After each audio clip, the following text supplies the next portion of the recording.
Assalamualaikum warahmatullahi wabarakatuh. Kami dari kelompok 6 akan mempresentasikan eh, bentuk tes uraian, objektif, lisan, dan perbuatan. Kita ke pembahasan yang pertama, yaitu tes uraian. Tes uraian juga bisa disebut dengan esai, yaitu bentuk pertanyaan yang menuntut jawaban siswa dalam bentuk uraian dengan menggunakan bahasanya sendiri. Dalam tes ini, siswa dituntut untuk berpikir tentang dan mempergunakan apa yang diketahui yang berkenaan dengan pertanyaan yang harus dijawab. Tes ini memberikan kebebasan kepada siswa untuk menyusun dan mengemukakan jawaban sendiri dalam lingkup yang secara relatif dibatasi. Tes ini umumnya berbentuk uraian yang merupakan jenis tes kemajuan belajar siswa yang memerlukan jawaban yang bersifat pembahasan atau uraian kata-kata. Ciri dari tes uraian atau tes esai ini biasanya didahului dengan pertanyaan seperti uraikan, jelaskan, mengapa, bagaimana, simpulkan, dan juga sebagainya. Adapun jumlah dari tes uraian ini biasanya lebih sedikit dari tes pilihan ganda.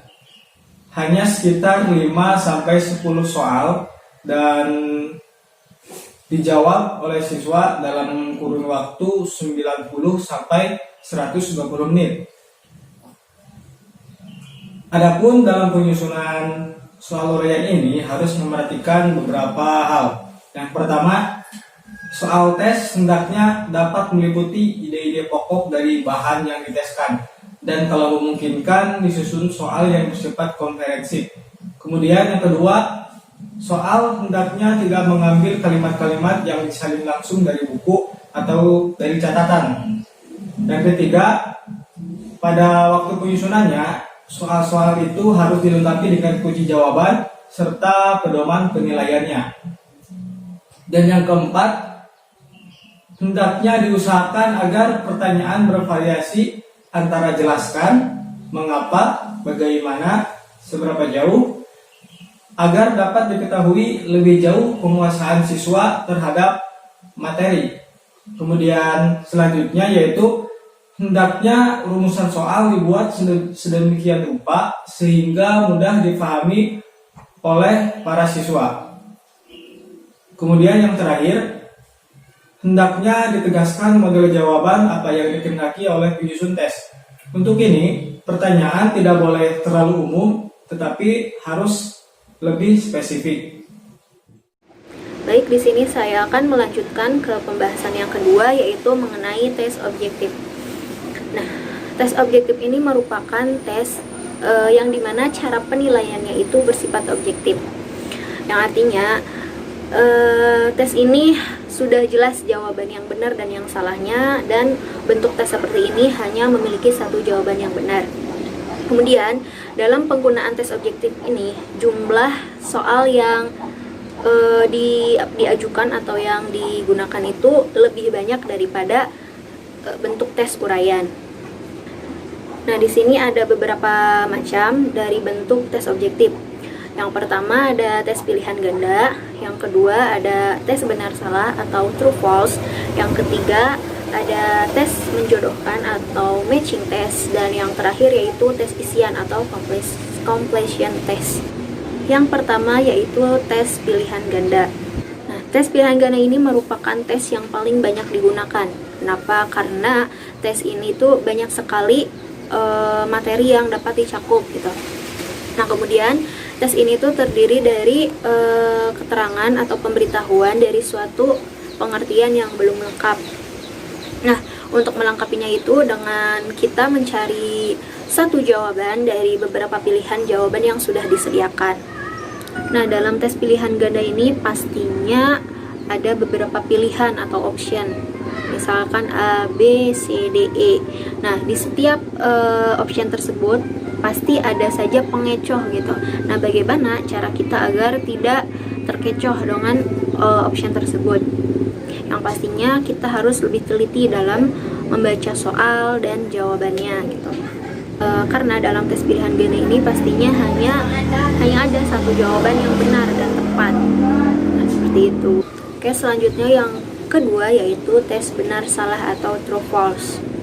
Nah, kita sering menemukan ya tes seperti ini di intensif bahasa Inggris ataupun bahasa Arab. Nah, bentuk tes seperti ini yaitu untuk soal-soalnya berupa statement atau pernyataan-pernyataan.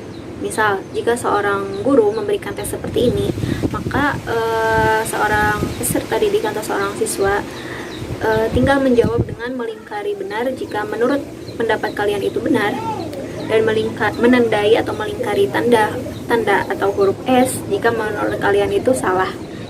Yang ketiga yaitu menjodohkan atau matching test, atau bisa kita sebut mencocokkan atau memasangkan. Nah, jenis tes ini terdiri dari satu seri pertanyaan dan satu seri jawaban. Contoh ya, di tangan kanan saya ini untuk soal dan di tangan kiri saya ini untuk jawaban. Misalnya untuk soal nomor 1 ada di jawaban nomor 3 di sini. Nah, jika menurut kalian nomor 1 ini cocok dengan jawaban nomor 3, tinggal kalian beri panah dari soal nomor 1 ke jawaban nomor 3.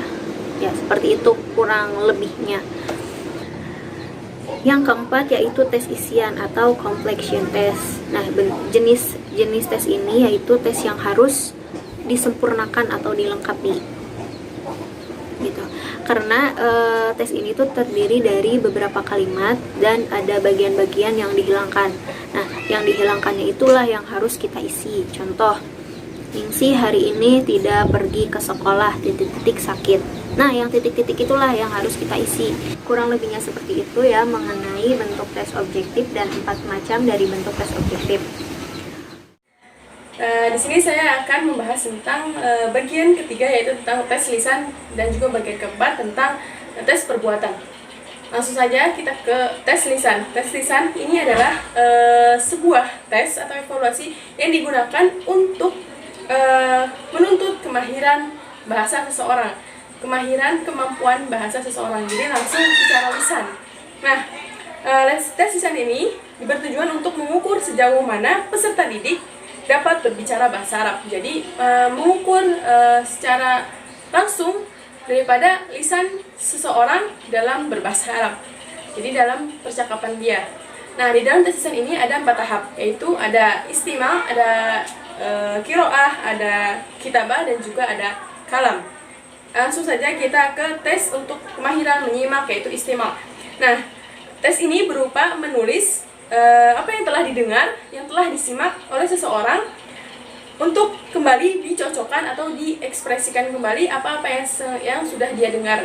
Jadi ini untuk melatih kemampuan pendengaran atau kemampuan menyimak seseorang. Kemudian yang kedua ada tes untuk kemahiran membaca.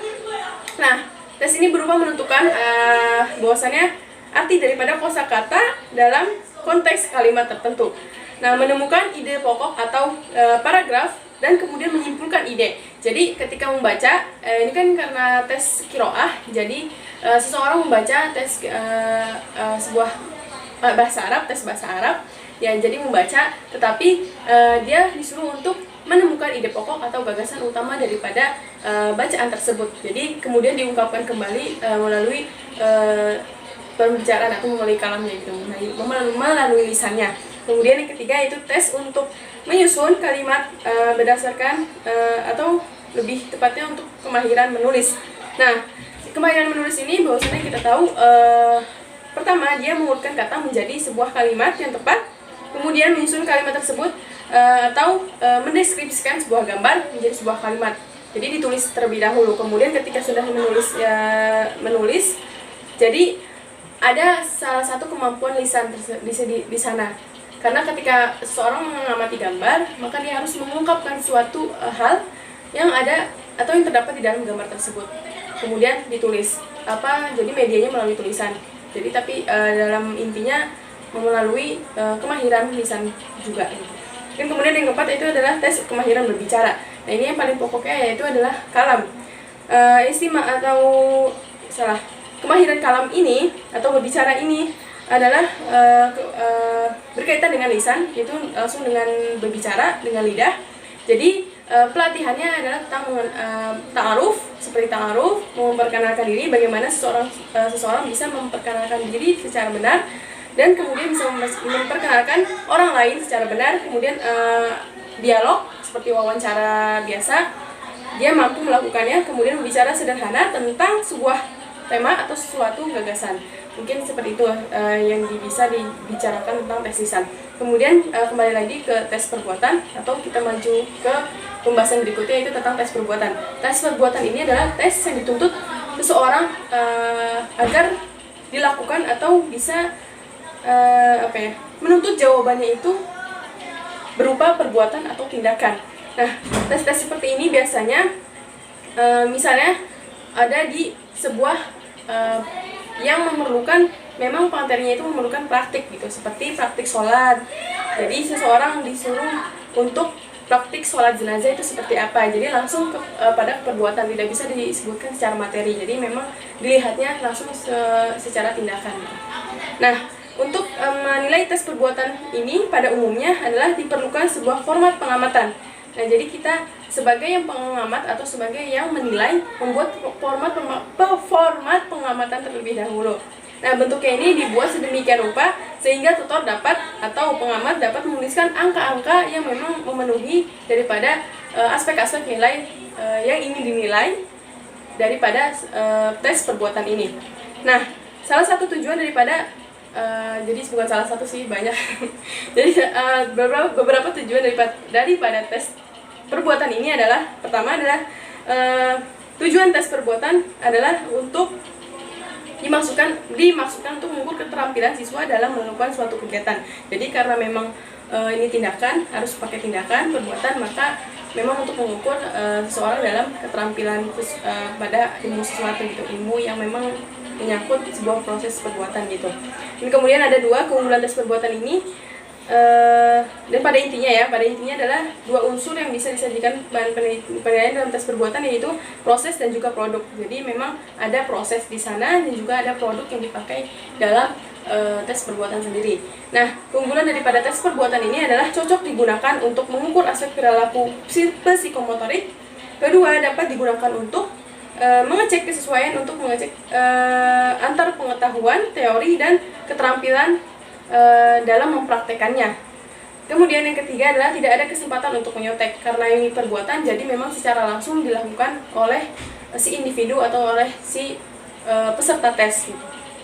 Yang ketiga atau yang selanjutnya tentang kelemahan daripada tes perbuatan ini.